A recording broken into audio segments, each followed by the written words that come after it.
ఏం చేస్తానమ్మా? దోసకాయ చట్నీ చేస్తున్నారా? అవునా? సింపుల్ చట్నీరా. అవునా? ఎట్లమ్మా? ముందు తొక్కు తీసుకోవాలి. తర్వాత ఏం చేయాలా? మళ్ళీ ఉప్పులు కోసుకోవాలి. చిన్న చిన్న పీసులా? చిన్న చిన్న పీసులు. మా దీంతో కూర కూడా చేసుకోవచ్చమ్మా?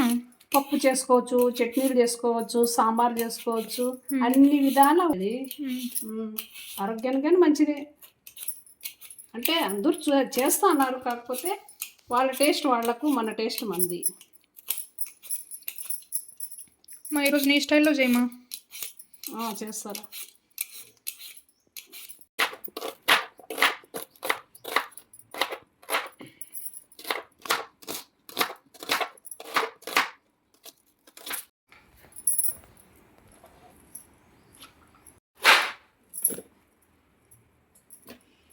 మా దాంట్లో గింజలు కూడా పనికొస్తాయమ్మా?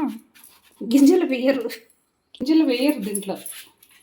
గింజలు తీసేస్తారు, ఇలా తీసేస్తారు.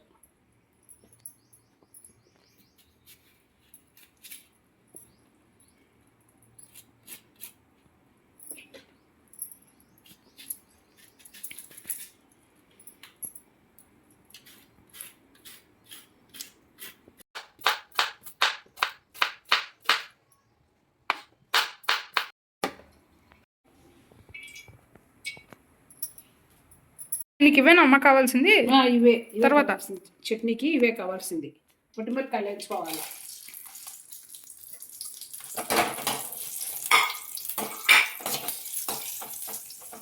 ఇలా వేయించుకోవాలి.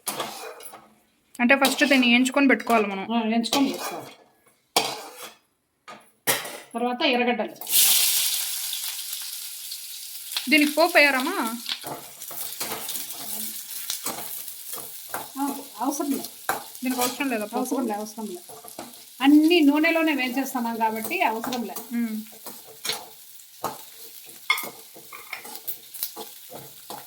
వేపాకు వేసుకోవాలి.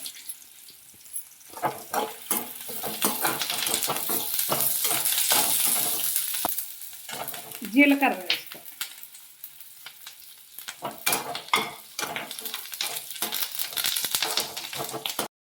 ఎర్రగడ్డలు తీసుకోవాలి సపరేట్గానమ్మా? పక్కకి తీసుకోవాలి. తర్వాత మిక్సీ వేస్తావా? లేదు, దోసకాయ ముక్కలు వేసుకుందాం. Okay okay.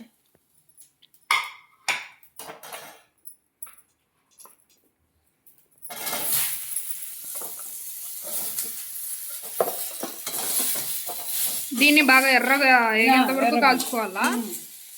అవన్నీ మనము ఆయిల్లో వేసుకున్నాం కదా, అది చట్నీకి. అది కొద్దిగా ఆయిల్ వేసుకొని ఎర్రగా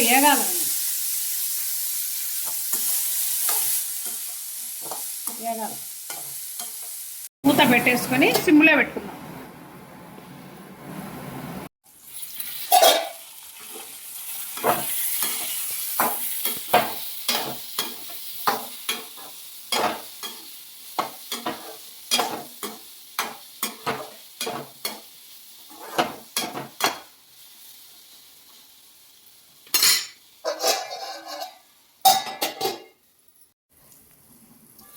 ఇలా కలర్ వచ్చినంత వరకు మనము ఇట్లా వేసుకోవాలి.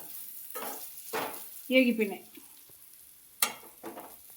ఇవి చల్లారించుకోవాలి. దోసకాయ ముక్కలు చల్లారిపోయింది. ఇప్పుడు మనం మిక్సీ జార్లో వేసుకుందాం.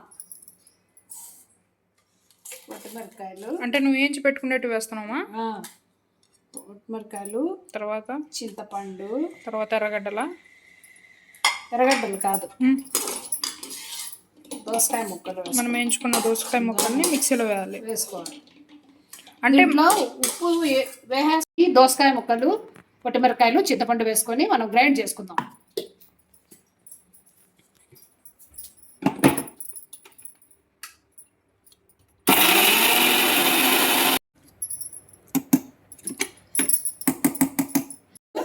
నీటిలో వేసుకోవాలి చట్నీలు.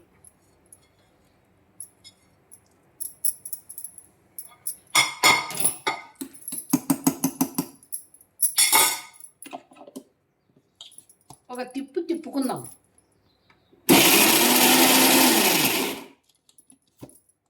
ఓకే,